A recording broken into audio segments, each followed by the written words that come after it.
Meu amigo, seja bem-vindo aí à integração da nossa empresa. Nós vamos estar fazendo uma apresentação aí de algumas coisas básicas do preenchimento da OS, alguma coisa do equipamento, alguma coisa sobre o caminhão MUC. Então, eu espero que esse vídeo possa ajudar você a fazer a integração na empresa e seja muito bem-vindo a trabalhar conosco.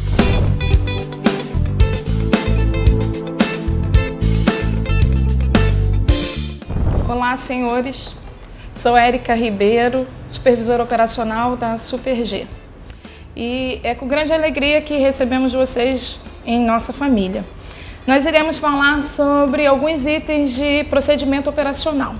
Dentre eles é um cumprimento que a NR12 determina, que é o checklist. Todo e qualquer operador deverá, antes de iniciar sua jornada, efetuar o checklist do equipamento. Esse checklist contém alguns itens que são determinantes para uma operação segura. Dentre eles, as condições internas e externas do equipamento. Todos os itens deverão ser checados e evidenciados através do formulário específico. Após o preenchimento, as não conformidades detectadas deverão ser anotadas e descritas no verso do formulário e informado diretamente à supervisão do campo. Desta forma, você estará dando continuidade ao processo de manutenção preventiva do equipamento. Senhores, vale ressaltar que todo checklist tem um cabeçalho. Deverá ser preenchido o início da jornada e o término, incluindo a quilometragem e o orímetro. São dados imprescindíveis para o acompanhamento da manutenção dos equipamentos. Outro ponto importante para destaque na área operacional é quanto ao fardamento.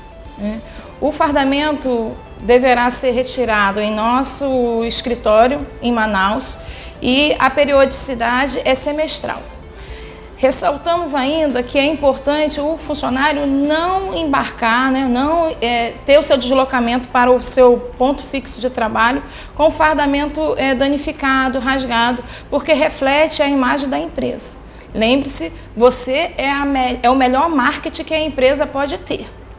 Com relação aos dias de desembarque, independente da obra em que você estiver alocado, o dia do desembarque ele é computado do deslocamento da obra até o ponto final, que é a garagem. Senhores, não é permitido o consumo de nenhum tipo de bebida alcoólica. Remédios controlados deverão ser notificados ao setor de RH para que tome ciência e também nenhum convidado que não seja funcionário ou com uma prévia colaboração deverá adentrar nos veículos em deslocamento à cidade de Manaus. Com relação ao dia de embarque, o dia de embarque será notificado com antecedência e no horário programado o veículo sairá da nossa garagem no Coroado, obedecendo estritamente o horário pré-estipulado, não tendo tolerância quanto ao período de atraso. As manutenções. Com relação às manutenções, elas são preventivas e corretivas. As manutenções preventivas elas são divididas em dois tópicos. As preventivas com a responsabilidade do operador, essas são as manutenções semanais, que são manutenções de limpeza e lubrificação. Todos os operadores receberão uma relação dos itens que deverão ser lubrificados semanalmente. É de responsabilidade do operador quanto à manutenção semanal. As manutenções preventivas superior a 100 horas, essas são de responsabilidade da nossa equipe de manutenção. Elas serão devidamente programadas e o equipamento sofrerá paralisação para essa intervenção. Todas as manutenções deverão ter os seus registros com a quilometragem e orímetro.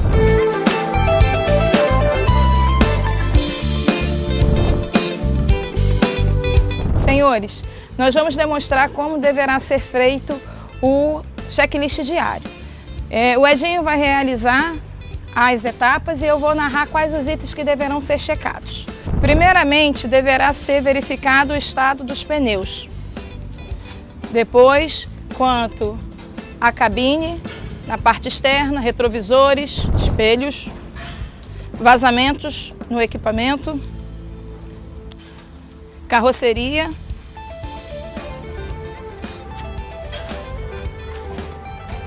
lanterna e placa. Após a verificação externa, iniciará o check-in interno. Maçaneta, vidros,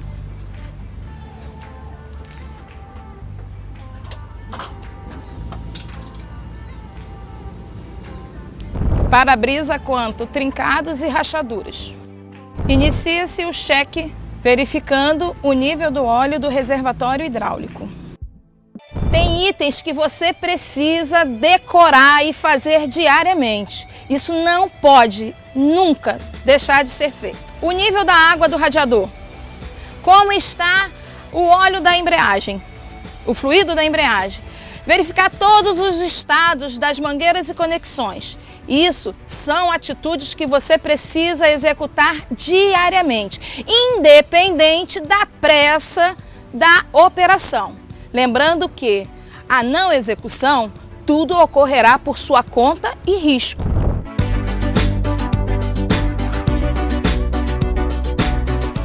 Vamos falar sobre o tacógrafo. O tacógrafo é essencial para registrar todo o circuito que você faz, meu bem. Então, antes de iniciar a sua jornada, verifique como está o disco de tacógrafo. Se ele for um outro componente, ou se você não souber usar, solicite orientação da supervisão. Temos também a questão da higienização da cabine. Não existe nada melhor do que trabalhar num ambiente limpo, cheiroso, higienizado. Nós sabemos que você irá cuidar do patrimônio, porque você faz parte desta empresa. Queremos falar também sobre as questões do funcionamento do ar-condicionado. Ele é um dos fatores que vai lhe proporcionar um certo conforto térmico. Sentiu qualquer dificuldade, qualquer diferença, entre em contato com a manutenção. Não deixe de relatar no seu checklist. Da mesma forma que as palhetas do para-brisa, os espelhos retrovisores, a marcação da quilometragem, entre outros itens. Itens essenciais também é o cinto de segurança. Você deverá trafegar sempre com o cinto de segurança. Nós sabemos que você, pelo fato de ter sido contratado na Super G, faz a diferença. E certamente você jamais andará ou trafegará sem o cinto de segurança, porque você tem algo especial. Nós sabemos que você tem algo especial e isso faz a diferença. E você vai estar entrando numa família onde todos têm esse comprometimento com a segurança. Nem toda manutenção, ela é responsabilidade do mecânico, meu bem. A correia do motor, você sabe que é a alma do caminhão. Então, sempre verifique ela, se ela está ressecada, se ela está frouxa ou se ela apresenta qualquer outro tipo de dano. Nós sabemos também que as tubulações do filtro de ar e do motor precisam ter um cuidado especial. Então, você vá lá, semanalmente, verifique como está o estado do filtro de ar. Lembrando que ele não deverá ser batido. Havendo indícios de contaminação, ele deverá ser substituído imediatamente. Um carro não pode trafegar com água quente. Então, precisamos sempre verificar o funcionamento e as condições externas do radiador. Esse é um compromisso nosso. Não se esqueça. Assim, teremos um equipamento saudável e excelente dia de trabalho. Nosso equipamento, ele é abastecido com diesel. E esse diesel, ele precisa ser monitorado. Como é feito esse monitoramento? Através do filtro Racó. Não é preciso apresentar a você o filtro Racó. Então ele precisa ser verificado diariamente. Nós sabemos disso, não sabemos? Tão importante quanto a sua vida é a vida útil do freio do caminhão. Então, cheque, verifique como eles estão, porque você depende dele. Choque dói. Então preciso lembrar a vocês que sempre que estiverem próximos à linha de transmissão de energia, opere respeitando algumas distâncias. Se essas distâncias existem, é porque alguém já levou choque. Então, até 1000 volts, você precisa ter 1 metro de distância. Se você estiver próximo a uma linha de 1000 e 10.000 volts, você precisa ter 3 metros de distância. Para operações que envolvam 11.000 volts a 22.000 volts, 4 metros de distância. E na medida em que o choque se torna maior e mais perigoso, maior se torna a distância. Então, para 220 mil volts, você precisa ter uma distância de 5 metros. E acima de 380 mil volts, que é uma tensão desconhecida, você também precisa ter uma distância superior a 5 metros. Içamento de pessoas com equipamento de carga é extremamente proibido, meu bem. Então não faça. Oi pessoal, meu nome é Sônia Cevalho, eu sou do Departamento Pessoal. Vim aqui ensinar para vocês como fazer o preenchimento da ordem de serviço.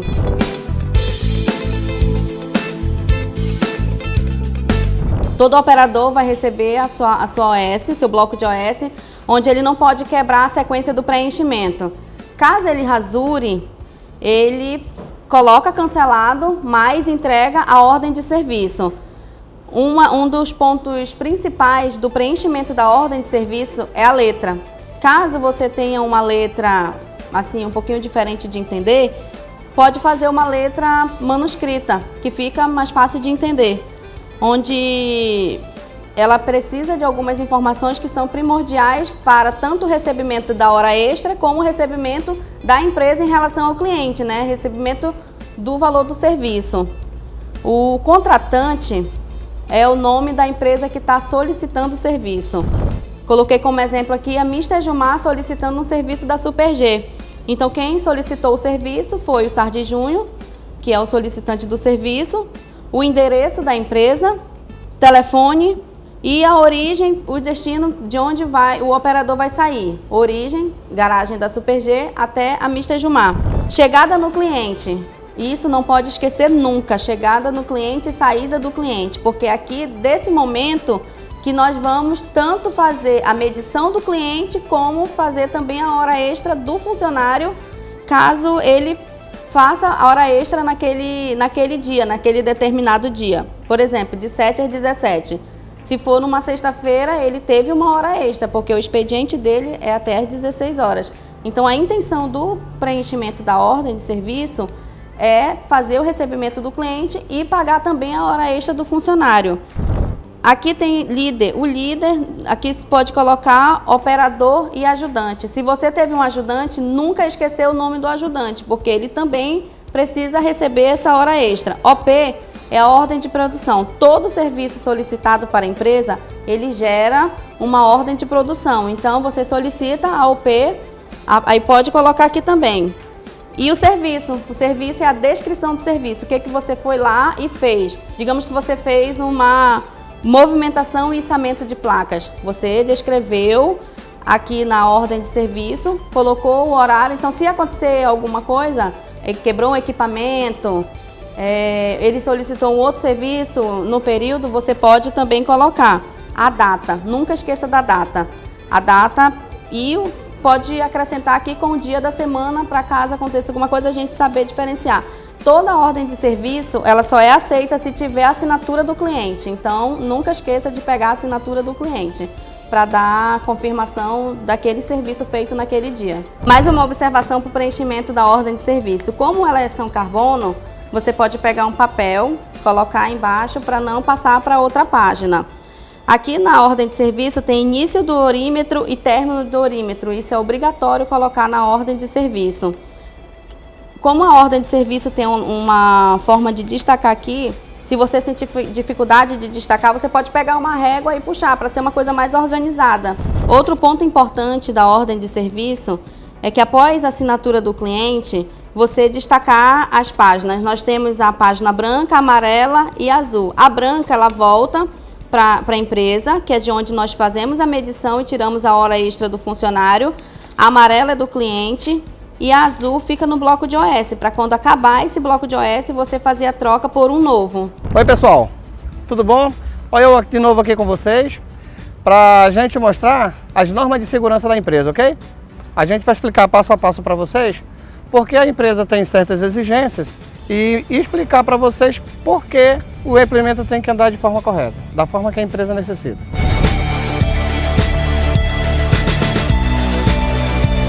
Bem pessoal, explicando sobre normas da empresa e exigência do fabricante,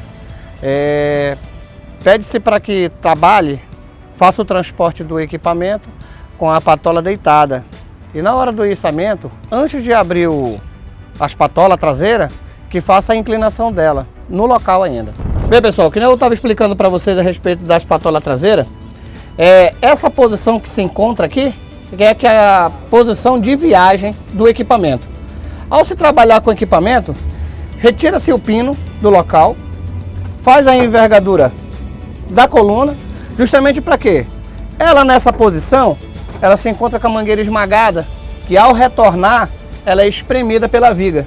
E nessa posição, ela fica tipo 90 graus. Coloca-se o pino novamente, mediante sua trava. Só relembrando vocês que essa aqui é a posição de viagem e essa de trabalho, ok? E não pode esquecer do pino com a sua trava. Bem, pessoal, agora eu vou explicar para vocês a respeito da segurança do equipamento e até onde vocês têm como trabalhar no equipamento, até o limite de carga que vocês vão trabalhar. Geralmente, os operadores antigos costumavam equilibrar o equipamento já no limite do equipamento, só que forçava estrutura, forçava-se pino e tinha outras coisas que também eram comprometidas, ok? O gráfico de carga que nós temos hoje, mostrando para vocês que todo o implemento vem, é justamente para não sofrer aquela fadiga de antigamente, né? O que você tinha antigamente fazia brutalmente, hoje você não consegue mais fazer. E se fizer, está fazendo de forma errada, tá? A empresa exige que vocês trabalhem em cima da tabela de carga e com segurança, ok? Bem, pessoal, a empresa exige de todos os funcionários, os operadores de caminhão muque, que o equipamento ande no berço e não em cima da carroceria. E eu vou explicar para vocês o que acontece quando o implemento ele anda em cima da carroceria, tipo levantado. No final do cilindro, dentro do êmbolo tem uma porca que ele no berço, com o cilindro fechado, ela fica escorada no final do cilindro, que não deixa afrouxar. Quando o implemento anda em cima da carroceria, ele anda sacudindo, o cilindro fica aberto e no final do êmbolo ele vai afrouxando porque está criando um calço hidráulico.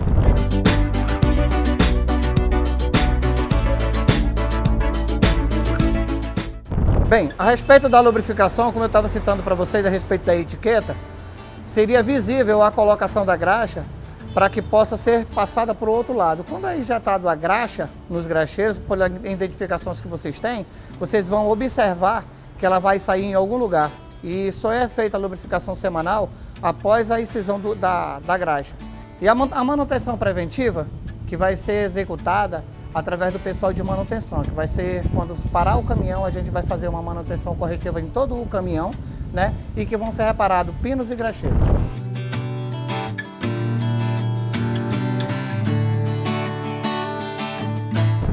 Queria também citar a respeito das válvulas de segurança, que é uma parte onde exerce a força do equipamento, que todas as vezes que vocês observarem que o equipamento esteja baixando ou esteja desnivelando a força que é feita, por favor, pare o equipamento e chame o pessoal de manutenção, que o pessoal vão chegar e vão fazer a regulagem da válvula de segurança, ok?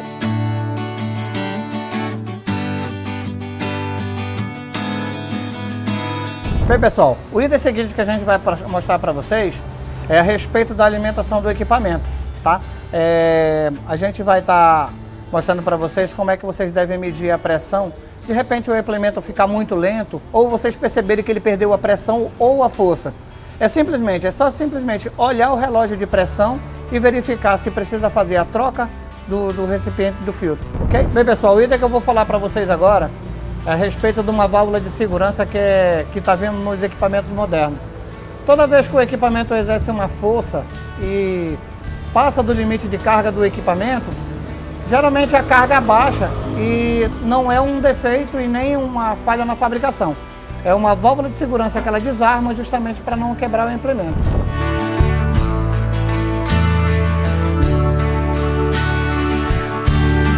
Bem, o primeiro passo para a gente fazer o implemento funcionar, a gente vai precisar ligar a tomada de força, ok? Eu gostaria imensamente que todas as vezes fossem pisadas na embreagem antes de fazer a ligação da tomada de força. Pisar na embreagem, meter uma marcha e ligar a tomada de força e automático tirar o caminhão de marcha, ok? Para fazer uma conexão suave.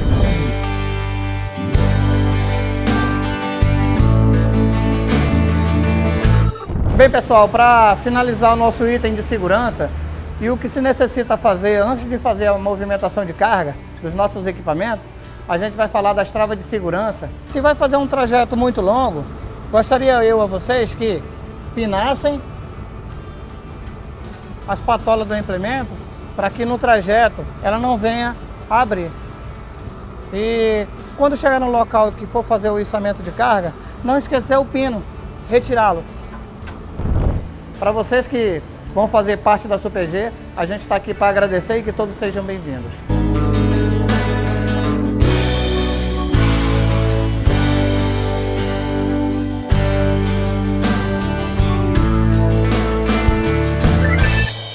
Olá pessoal, meu nome é Alex, eu sou funcionário da Resende Caminhões e a gente está aqui para falar um pouquinho desse veículo, tá? O 31280.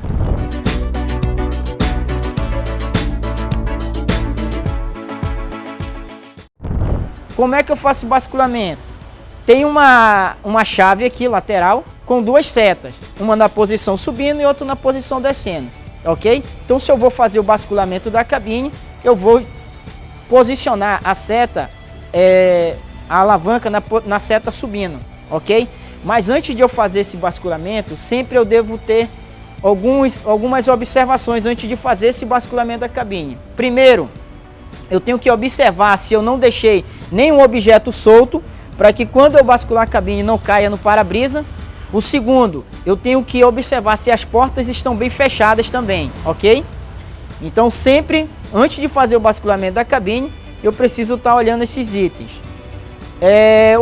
Outra coisa importante, essas portas elas têm um sensor. No caso de eu ter esquecido uma das portas abertas ou entreabertas, esse sensor vai me avisar. Como? Vamos dar um exemplo aqui, ó. Vamos deixar uma porta aberta aqui, ó. Vamos supor que eu estou sozinho, vou precisar fazer o basculamento e esqueci a porta aberta. Então vou começar a bascular aqui o carro. Vou marcar aqui a ele, tá? E quando eu perceber que acionou a buzina, ó, é porque a porta está aberta, ok? Esse é o primeiro, isso é uma ajuda que eu tenho no caso de eu estar só em algum local em que eu preciso fazer esse basculamento para evitar um dano na porta. Vamos estar vendo também aqui, ó, o tanque de combustível. Esse tanque de combustível, a capacidade dele é de 275 litros. Lembrando que esses modelos que foram fabricados e lançados a partir de 2012, eles só podem usar diesel S10. Eu não posso usar diesel comum, ok? Só lembrando isso daí. Vamos aqui, ó. Falar aqui também um pouquinho sobre o pneu, tá? Cada pneu ele existe e o fabricante ele determina a quantidade de libras que eu posso colocar nele. No caso desse modelo aqui, o Goodyear, para o traçado, tá? O PSI dele é 125 libras. Então sempre é bom, antes de você operar o modelo, observar a capacidade de libras, tá? E sempre estar calibrando o pneu uma vez por semana, pelo menos está calibrando esse pneu, tá ok? Então ele fica em todos os modelos, tá? Ele fica aqui. Se você observar, tá? Então ele vai estar escrito aqui, ó, PSI máximo, tá? No caso desse modelo, você pode estar colocando 110 libras nele para estar operando com ele, ok? Passando aqui para a traseira do veículo, tá? Nós vamos falar um pouco sobre essas lanternas. Cada lanterna dessa aqui, tá? Elas contêm 4 lâmpadas cada uma, ok? 4 lâmpadas, sendo que aqui, ó, freio, ré, pisca e farol, ok? Cada lanterna dessa aqui possui 4 lâmpadas e todas as lâmpadas são de um polo, ok? Isso facilita também na hora de fazer a remoção e até mesmo na hora de você adquirir. Em qualquer lugar você encontra essas lâmpadas. Pessoal, nós vamos falar um pouquinho aqui também onde ficam as baterias, tá? Desse modelo. No caso aqui tem 2 baterias e as duas juntas formam um casal que dá 24 volts esse modelo, ok? Nós temos também as garrafas de ar, tá? Nos modelos antigos, quase que diariamente, ou às vezes de 2 em 2 dias, nós tínhamos que o quê? tirar águas dessas garrafas, ok? Porque acumulava-se muita água por causa das pressões nas mangueiras, ok? Hoje a gente não vê quase água nesses reservatórios. Por quê? Porque existe um filtro chamado filtro coalescente em que ele faz a purgação desses líquidos, ok? Então você raramente vai ver água, mas ainda assim de 15 em 15 dias você tem que estar dando uma esvaziada nessas garrafas. Os pinos ficam debaixo dela, ok? Esse modelo também, ele tem uma saída de ar aqui, tem um bico, tá? Para que serve esse bico? Esse bico eu posso estar utilizando essa mangueira, tá? Essa aqui é uma mangueira de inflar pneu, ok? Para que ela serve? No caso de eu estar longe de um local onde eu possa encher o pneu do veículo, eu posso usar essa mangueira aqui, ó, ok? Para mim inflar o pneu. Como é que eu uso?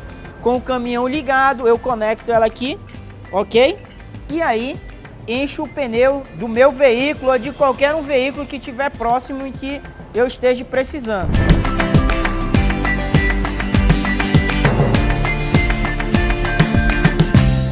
Mais à frente nós vamos ter o quê? O filtro de ar, tá? Esse filtro de ar também, ele tem um sensor. Esse sensor ele vai me indicar quando o filtro já estiver saturado. Ele vai acender no painel. Daqui a pouco eu vou estar mostrando para vocês, ok? Mas assim que ele acender, eu ainda tenho um período ainda para me percorrer com o veículo, tá ok? Não vai estar aparecendo nenhuma falha grave no momento, ok?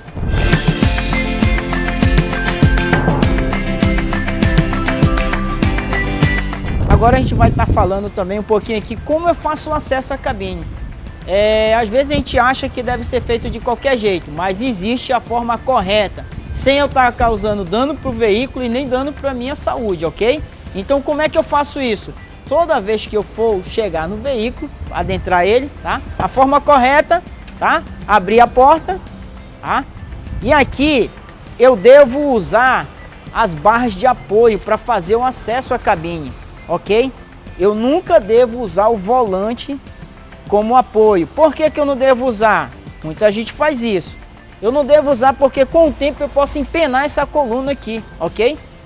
Com essa coluna empenada, a garantia não cobre, porque ela já sabe o motivo que empenou ela, ok? Então a forma correta de eu fazer o acesso à cabine é aqui, ó, de frente para o veículo, começando sempre aqui com o pé direito, ok? Segura nas barras, pé direito, pé esquerdo e eu entro no veículo, ok? Essa é a forma correta de eu fazer o acesso à cabine. E quando eu for descer, muita gente utiliza de que? Gira aqui e pula, ok? Isso é errado, porque vai estar causando danos na sua coluna.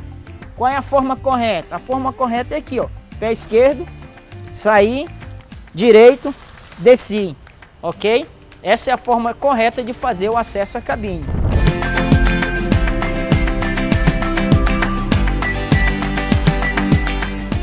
Nós vamos estar falando também aqui sobre a regulagem do volante, ok? Então esse volante tem como eu regular ele, tá?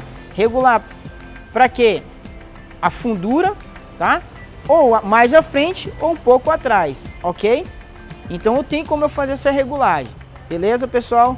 Outra coisa também é o banco. Como é que eu faço a regulagem do banco? O banco ele é pneumático, então ele vai ter o botão em que eu vou pressionar ele e ele vai suspender o banco. E vai ter nesse mesmo botão, na parte de baixo, eu pressiono ele e ele baixa, tá? Ele é flexível também e isso faz com que eu não tenha muitas dores na minha coluna. Beleza, pessoal? Também tem aqui o regulador do encosto, em que eu vou regular para ver qual é a melhor forma em que eu vou ficar sentado no veículo para me trazer conforto. Aqui dentro da cabine, nós já vamos estar mostrando alguns itens, tá? E falando sobre o painel, falando sobre algumas lâmpadas que acendem no painel, algumas lâmpadas que são graves e as lâmpadas que não são graves. Isso aí eu vou estar mostrando para vocês através de símbolos, tá ok? Então aqui nós temos o triângulo de luz de emergência, tá? O pisca-alerta chamado, né, conhecido como todos os motoristas. No painel também eu vou ter duas manetes, tá? Algumas pessoas não são acostumadas a não operar esse modelo aqui, mas nós temos essas duas manetes muito em cavalo. Então essa cinza é conhecida como freio de mão ou freio de estacionamento, ok? Lembrando que esse modelo ele não funciona se você tiver com o freio de estacionamento desacionado, ok? Então se algum dia você chegar para ligar o modelo, para ligar o veículo, e o freio de estacionamento estiver desacionado, o veículo não vai pegar na partida, ok? Isso funciona também para se o modelo estiver em marcha, ok? Ele não vai funcionar. Já a manete preta, ela serve para quê? No caso desse modelo pode se adaptar, esse modelo pode ser adaptado uma carreta atrás dele, ok? Então nesse caso vai funcionar como freio da carreta. Esse bloqueio do diferencial não pode ser usado com o veículo em movimento, nem com o veículo dentro do atoleiro patinando, ok? Sempre deve ser usado antes de eu entrar no terreno arenoso ou no caso de um atoleiro, ok? Se eu fizer isso com ele patinando, pode causar danos nas peças dele. Pessoal, nós temos aqui também o botão menu. Para que serve esse botão? Esse botão ele é do computador de bordo, tá? Ele serve para me dar algumas informações sobre o veículo, tá? Como é que eu faço para verificar essas informações? Eu vou clicando no botão menu e no computador de bordo ele vai fazendo a troca das telas, ok?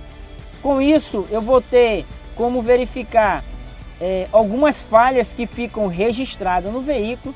Eu vou ter como verificar o meu consumo de combustível, como está a minha média de como eu vou estar andando no veículo, tá? Tanto no 31.280 quanto no 24.280. Nesse botão menu também eu clico e eu vou verificar a minha média de velocidade, como está a média de velocidade do veículo, e eu tenho como ver também como esse veículo, a quantidade de quilômetro que ele está ou quantidade de horas que ele está, para que eu possa fazer a revisão dele também. Vou clicar mais uma vez no botão e ele vai trocar aqui, ó, informações do veículo, beleza? Informações do veículo, ele dá 3 informações também sobre esse veículo. Primeira informação, a voltagem da bateria, ok? A segunda informação, onde está essa chavezinha, ele vai dizer aí quantos quilômetros faltam para me fazer a revisão, ok? No caso desse aqui, ele vai fazer uma revisão com 20 mil quilômetros, beleza? Sendo, por ele ser MUC, ele trabalha muito tempo parado e esse veículo vai fazer a revisão por hora, tá? Como é que eu vou saber qual é a hora que ele tem que fazer a revisão? Abaixo dele, ok? Abaixo onde está esse motorzinho com um reloginho em cima dele, tá escrito aí, ó, 102 horas, tá? Isso são horas do motor trabalhado. Então, quando ele estiver próximo de 500 horas, é o momento de eu fazer a revisão dele, beleza? Então, a partir do momento que eu apertar nesse botão, eu vou zerar tanto as informações sobre o consumo de combustível, quanto a minha quilometragem percorrida, tá ok? Então, eu vou zerar aqui, ó. Cliquei, ele zerou o odômetro, ok? E zerou também o consumo de combustível. E contrapartida ele zerou aqui, ó, informações de viagem também. Então ele vai me dar uma nova informação sobre a cada viagem que eu for fazer nesse veículo. Aqui, ó, eu tenho o marcador da pressão do óleo, RPM, a temperatura da água do radiador, tanque de combustível, o marcador, tá? Eu tenho o velocímetro e aqui eu tenho o marcador da pressão do ar nos balões, que está com aproximadamente 10 quilos, quase 10 quilos, ok? Beleza, pessoal? Falando um pouquinho mais sobre os itens do painel, nós temos aqui, ó, o piloto automático, ok? Esse piloto automático, como é que eu uso ele? Pressionando ele aqui, ele vai acender no painel, ok? Ele aparece aqui no painel verdezinho, beleza?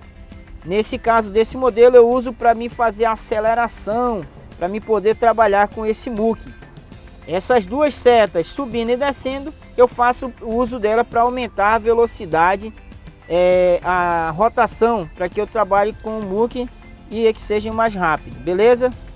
Essa outra função aqui, ó, ATC, é um controle de tração automático. Para que ele serve? ele já fica ligado direto.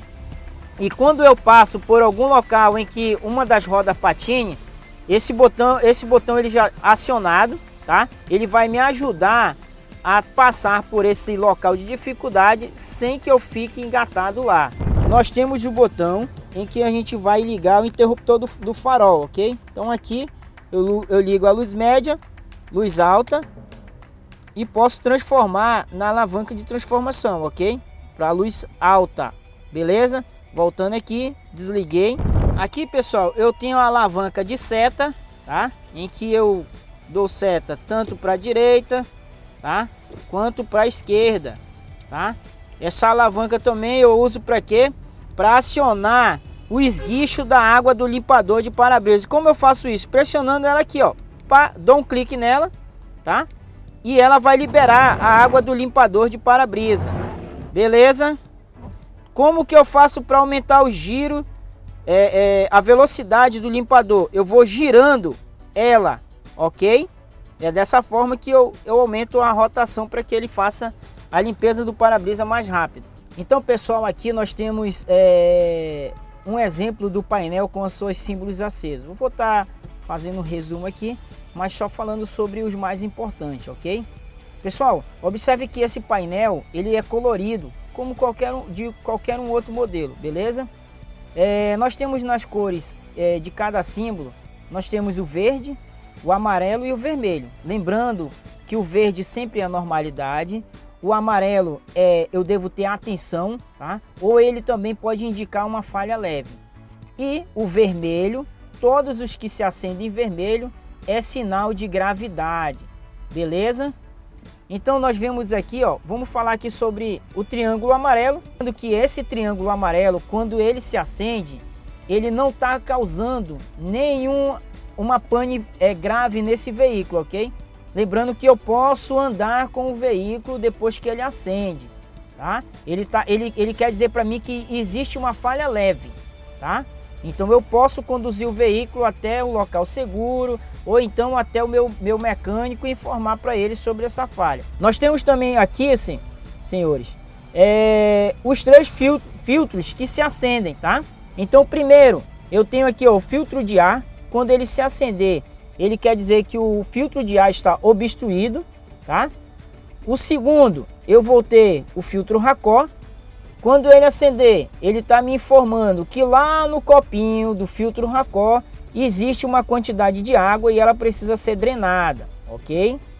O terceiro, ele vai me informar quando o filtro branco, filtro de combustível, estiver saturado, beleza?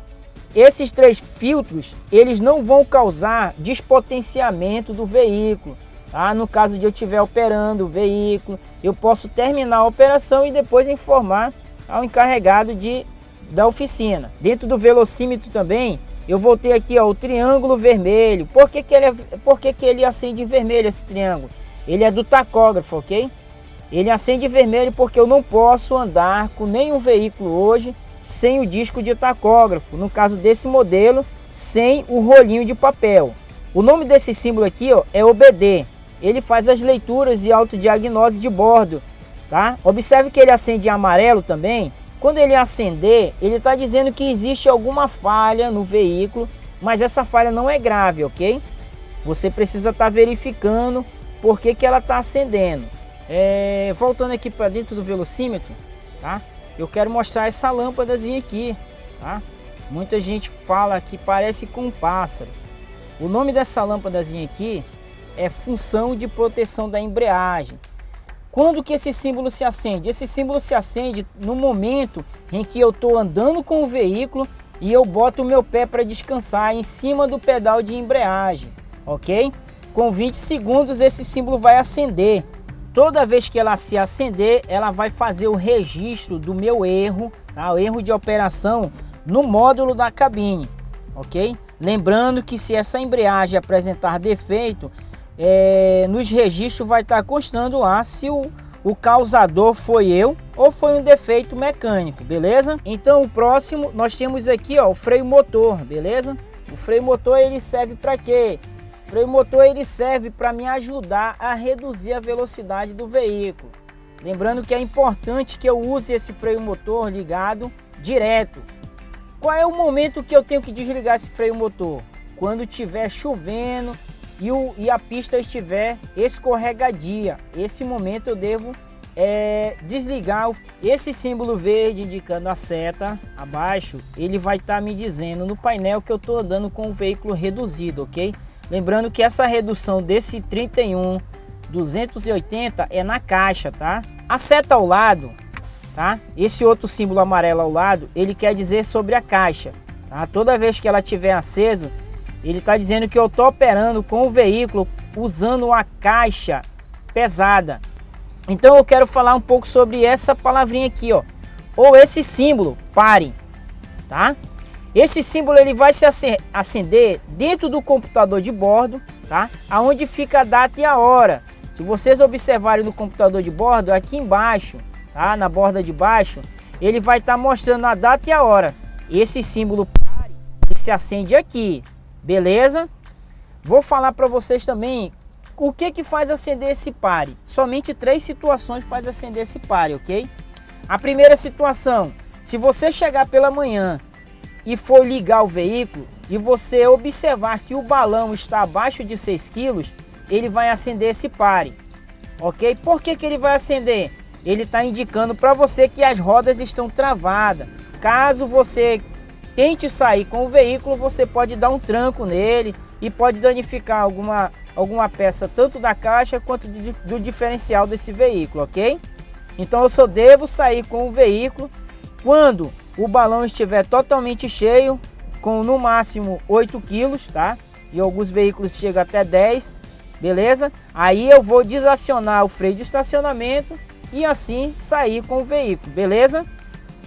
A segunda situação que faz acender essa lâmpada de pare é no caso de o freio ABS apresentar algum defeito, ok? Então se o freio ABS apresentar algum defeito, vai acender o pare na borda de baixo e o símbolo do ABS na borda de cima, ok? É grave? É. Eu preciso informar ao meu mecânico ou ao setor de oficina, beleza? Ou então eles vão entrar em contato com o Chame Volks. Somente dessa forma eu posso andar com ele. No demais, eu encosto o veículo em um local seguro. A terceira situação que faz acender essa lâmpada de pare, ela vai acender sozinha quando eu estiver conduzindo o veículo, tá? E o veículo estiver apresentando alguma pane mecânica, tá? Então ele vai acender a lâmpada de pare e em momento algum eu devo andar no veículo. Eu devo encostar o veículo em um local seguro, desligar o veículo e entrar em contato com a minha assistência. Eu não devo andar com o símbolo de pare ligado. Se eu andar, vai ficar registrado nos módulos e a assistência vai ter como saber que você pode ter causado um defeito maior no local em que ele estava apresentando, beleza?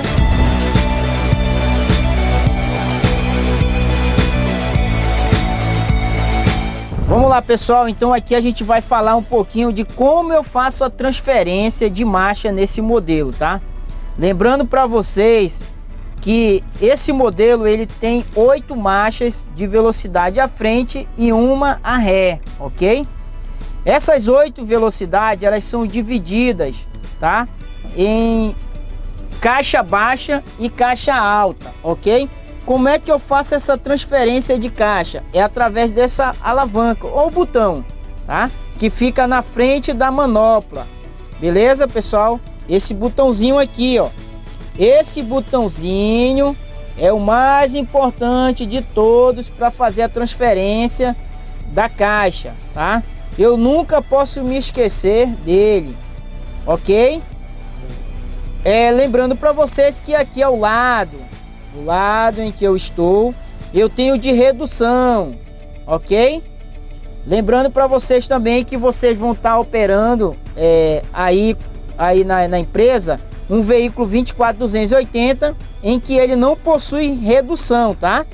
Só vai ter o botão da caixa, tá? Não vão se confundir, tá? O 24280 não tem redução, somente o 31280, beleza?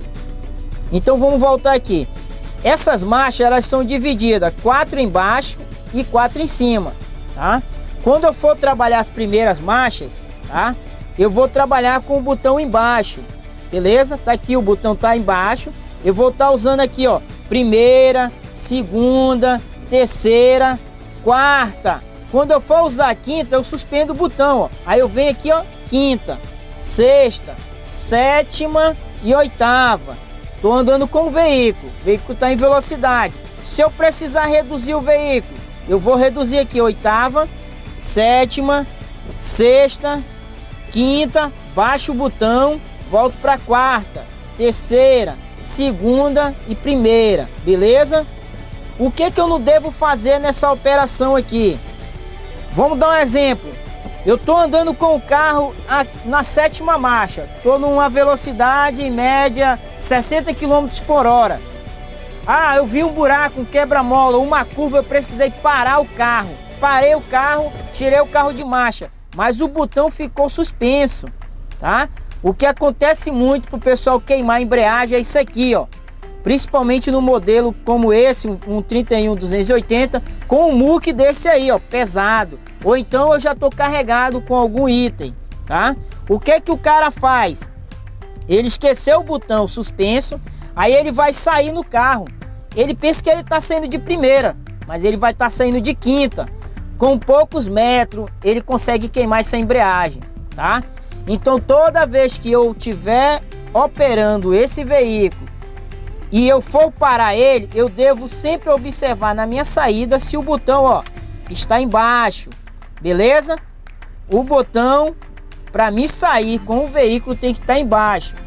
Lembrando para vocês que para me ajudar a lembrar disso aqui, eu tenho no painel o símbolo que indica que a caixa está baixa, e no painel dentro do computador de bordo indica também qual marcha eu estou trabalhando, ok? Para evitar erros. Um item bem lembrado aqui é que muitos motoristas fazem, tá? Não só nesse modelo, como qualquer um outro modelo que tem uma potência que nem tem esse motor, é sair com o veículo de 2ª marcha ou de 3ª marcha, tá? Quero informar para vocês que isso é errado, tá? Tanto o veículo vazio ou carregado, eu saí de 2ª ou de 3ª marcha. O veículo tem potência para isso? Tem, mas eu não devo fazer isso. Qual é a forma correta? E de que forma eu posso trabalhar esse veículo? Dependendo da minha carga e dependendo das condições da pista em que eu esteja transitando, eu posso trabalhar da seguinte forma. Se eu quiser, eu trabalho aqui, ó, primeira, tá? Lembrando, botão embaixo, tá? Lembrando aqui, ó, o botão da caixa embaixo, eu vou sair no veículo, ok? Vou sair aqui, eu posso trabalhar dessa primeira forma aqui, ó, primeira, segunda, terceira, quarta, tá? Essa é a primeira forma que eu posso trabalhar. Qual é a segunda forma que eu posso trabalhar? Eu posso pular marcha também. Eu posso pular marcha, mas sempre, tá, consciente, como eu falei para vocês, dependendo da pista que eu esteja e da carga que eu esteja carregando, beleza? Como é que eu posso trabalhar pulando marcha? Aqui, ó, saio numa primeira, chego aí a 2.000 giros. Da primeira eu posso vir aqui, ó, para terceira. De novo, 2.000 giros, posso suspender o botão aqui, ó, dentro da marcha, tá? Não tem problema nenhum, ele só troca no neutro. Aí eu venho aqui, ó, quinta, sexta, sétima e oitava. Uma coisa que eu nunca devo fazer nesse veículo, nem no 24-280, é pular de 3 marchas, ok? Eu nunca devo sair aqui, ó, de uma primeira para uma quarta, tá? Nem numa pista plana, nem em ladeira descendo, eu nunca devo fazer isso, ok? Nunca também eu devo fazer isso, ele reduzindo. Eu tô de oitava, da oitava eu vim direto aqui, ó, para uma sexta. Ou então eu tô de uma sétima, baixo o botão e venho direto para uma quarta. Eu não devo fazer isso, tá? Se eu fizer isso, o que vai acontecer? Ele vai acusar aqui no painel falha de transmissão, e aí ele vai registrar no módulo esse erro, tá? Se essa embreagem der problema, a gente vai saber quem foi que causou.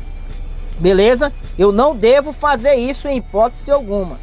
Eu devo procurar trabalhar as marchas corretamente, tá? Ou eu trabalho primeira, segunda, terceira, quarta, ou então eu trabalho primeira, terceira, vou para uma quinta. Vai dependendo, como eu falei para você, vai depender do local que eu esteja operando esse modelo, ok? Mas sempre trabalhando dessa mesma forma. Pessoal, vamos falar um pouquinho aqui também sobre o botão em que eu bloqueio o diferencial desse veículo. Muita gente tem dúvida sobre isso, tá? Então eu quero mostrar aqui para vocês que esse aqui é o botão em que eu faço o bloqueio entre os diferenciais, tá? Quando que eu devo usar esse botão? Esse botão eu só vou usar ele quando eu observar, eu tô conduzindo o veículo, tá? Eu observo que à minha frente tem um atoleiro, ou então tem um local que é bastante arenoso, em que esse carro possa patinar lá. O que que eu devo fazer? Antes de eu entrar nesse local, tá? Eu vou parar o veículo e eu vou ligar o bloqueio, tá? Esse bloqueio ele não deve ser ligado com o veículo rodando, tá? Eu não posso fazer isso. Se eu fizer, eu posso causar algum dano no diferencial, beleza? Como falei antes, esse botão eu devo ligar ele antes do local, ok? Nunca dentro do local. Vamos supor, vamos dar um exemplo aqui. Ah, tem um lameiro ali. Eu tento passar pelo lameiro, não consigo. As rodas começam a patinar. Aí eu vou e ligo o bloqueio. Eu posso ter problema, tá ok? Eu posso danificar algum item do diferencial. Então, para evitar danos, eu devo usar ele antes, tá? Então, antes eu ligo, tá? Qual é o comportamento da tração? Ele vai fazer com que todas as rodas, os quatro pontos de roda traseiro girem ao mesmo tempo, facilitando com que eu saia do local de dificuldade, tanto um terreno arenoso com muita areia, ou no caso de um atoleiro, beleza? Esse bloqueio também eu posso usar para sair de algum local em que eu esteja com um carro muito pesado, tá? Para me ajudar a dar força pro veículo, tá? E me tirar daquela situação, ok? Depois eu desligo ele, beleza? Desligo e começo a trabalhar as marchas normalmente. Lembrando mais uma vez, eu nunca devo ligar a tração, tá? Com ele andando, sempre com ele parado. Eu ligo, ok? Passo do local e desligo ele, tá? Na hora de desligar eu não preciso parar o veículo, eu posso ser com ele em movimento. Desligar. Uma dúvida também que muita gente tem: eu posso fazer curva com a tração ligada? Nesse modelo eu posso, não curvas fechadas, ok? No caso de eu tentar fazer um L, eu não posso, tá? Muita gente faz isso, tenta fazer em cavalo, tá? No caso do cavalinho, o traçado. Mas nesse modelo aqui eu posso, ok? Então, só para tirar essa dúvida, que no caso de eu tentar fazer uma curva com esse modelo com a tração ligada, eu posso e não vai causar nenhum dano.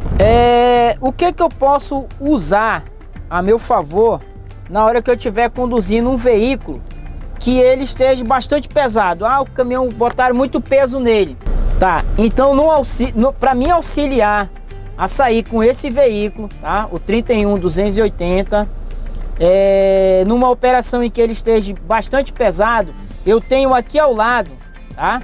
No lado esquerdo da manopla, eu vou ter o botão de redução, tá? Em que eu vou fazer o cruzamento das marchas. Ah, o carro está muito pesado, então sempre eu vou estar reduzindo o carro, tá? E vou começar na primeira marcha reduzida. Como é que eu trabalho? Eu saio no veículo, alcanço o giro correto, que é 2.000 giros, que é o máximo que eu devo trabalhar nesse modelo, tá? Depois que eu liberei totalmente a embreagem, eu posso subir, tá?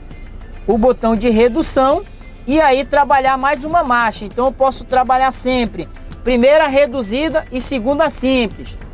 Primeira reduzida, primeira simples. Segunda reduzida, segunda simples. E assim eu vou me movimentando até eu ganhar velocidade nesse modelo, ok? Lembrando para vocês que o 24280, mais uma vez lembrando, ele não tem redução, ok? Somente o 31280. Então dessa forma eu posso trabalhar com esse modelo, tá? Usando a redução. A redução, no caso desse aqui, é na caixa. O símbolozinho verde com a setinha embaixo, ele quer dizer que o carro está reduzido. Só que como a redução é na caixa, ela só vai trocar a redução quando eu pisar na embreagem, tá? Então agora ela reduziu o carro está reduzido, tá? Então aqui eu vou botar aqui, ó, a primeira reduzida, tá? Então ele quer dizer que a relação de rotação de tudo tá reduzido, tá? Então, aí o que que ele me dá? Ele me dá mais força em um curto espaço. Isso reduzido. Depois, quando eu suspendo o botão, levanto o botão, ele vai para simples. Então ele volta ao normal e me dá mais espaço para me percorrer. Então quando eu for trocar uma segunda, eu já vou reduzir ele. Então quando eu for botar a segunda, ele já vai para uma segunda reduzida aí de novo. Pouco espaço, aí eu simples, mais. Pouco espaço, mais, tá? É mais ou menos assim. Então vamos fazer aqui uma rápida demonstração. Então o carro está reduzido. Vou começar com uma primeira reduzida aqui. Quando eu começo a andar no veículo, tá? Eu vou acelerar aqui no máximo 2.000 giros. Eu já posso levantar aqui o botão de redução. E eu vou, ó, tiro o pé do acelerador e o carro tá na simples. Aí eu já baixo de novo e vou aqui, ó. Isso aqui eu já tô numa segunda reduzida. Eu já suspendo o botão, já vou para uma segunda simples, ó. Piso na embreagem, segunda simples. Vou para uma terceira reduzida, eu baixo o botão e vou aqui, ó. Terceira reduzida, tá? Então ele anda mais, aí eu vou simples. Então só para que vocês saibam que isso aqui eu posso trabalhar nas 8 marchas, tá? Então eu posso trabalhar uma reduzida e uma simples na mesma marcha. Como eu falei, primeiro eu saio aqui, ó, primeira reduzida. Aí eu alcanço a aceleração, depois eu tiro o pé do acelerador, tá? E isso aqui, ó, ele só troca aqui, ó, tá? Então aqui ele tá reduzido, ó. Se eu suspender o botão, ele não troca. Aí, ó, se eu pisar, ó, ele trocou. Então ele já tá dizendo que não tá mais reduzido. É porque o que que acontece? O carro toco, ele tem essa redução, mas é no diferencial e ela é automática. A partir do momento que eu baixo o botão, ele entra lá. Se eu tiver numa relação de velocidade diferente, ele pode quebrar o diferencial. Por isso que muita gente tem medo de usar isso aqui, entendeu? Quem que usa isso aqui? Só o carreteiro mesmo, o cara que é caçambeiro, que ele já sabe. Mas se tu for pegar um cara de caminhão toco, ele não sabe usar muito bem isso, entendeu? No caso, essa redução no caso do veículo toco, o pessoal usa muito quando eles vão subir uma ladeira e estão carregados.